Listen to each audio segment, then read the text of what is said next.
दशकं 16 नारायणम् अखिलगुरु भगवन्नमस्ते सर्वत्र नामसङ्कीर्तनं गोविन्दा गोविन्दा दक्षो विरिञ्चतनयोतमनोस्तनूजां लब्ध्वा प्रसूतिमिह षोडशचापकन्याः धर्मे त्रयोदश ददौ पितृषु स्वधां च स्वाहां हविर्भुजि सतीं गिरिशे त्वदंशे मूर्तिर्हि धर्मगृहिणी सुषुवे भवन्तं नारायणं नरसखं महितानुभावं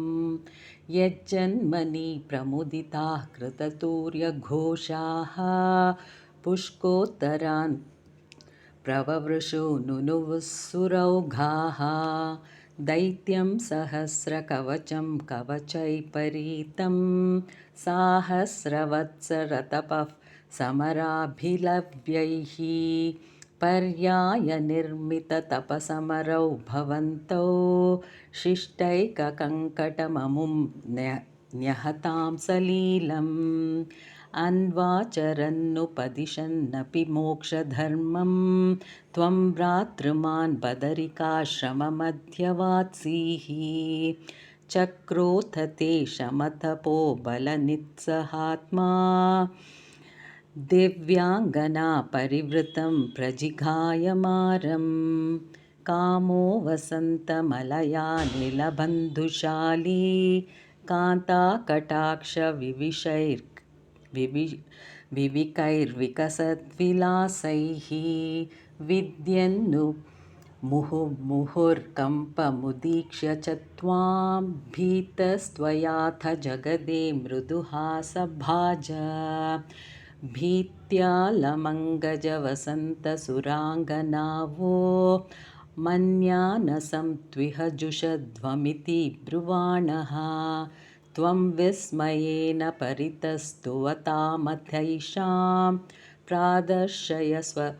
परिचारककातराक्षीः सम्मोहनाय मिलिता मदनादयस्ते त्वद्धासिका परिमलै किल मोहमापुः दत्तां त्वया च जगृहुस्त्रपयैव सर्वासि गर्वशमनीं पुनरुर्वशीं तां दृष्टोर्वशीं तव कथां च नितम्यशक्रः पर्याकुलो हिमावमर्षात् एवं प्रशान्तरमणीयतरातवावतारत् तत्त्वोदिको वरदकृष्णतनुस्त्वमेवा दक्षस्तु दातु रतिलालनया रजोऽन्धो नात्यादृतस्त्वयि च कष्टमशान्तिरासीत् येनाव्यरुन्धस भवत्तनुमेव शर्वं यज्ञे च वैरपिशुने स्वसुतां व्यमानीत् क्रुद्धेशमर्दितमखस् स तु कृत्तशीर्षः देवप्रसादितहरादथ लब्धजीवः त्वत्पूरितक्रतुवरः पुनरापशान्तिं सत्वं प्रशान्तिकरः पाहि मरुत्पुरेश नारायणम् अखिलगुरु भगवन्नमस्ते सर्वत्र नामसङ्कीर्तनं गोविन्दा गोविन्दा।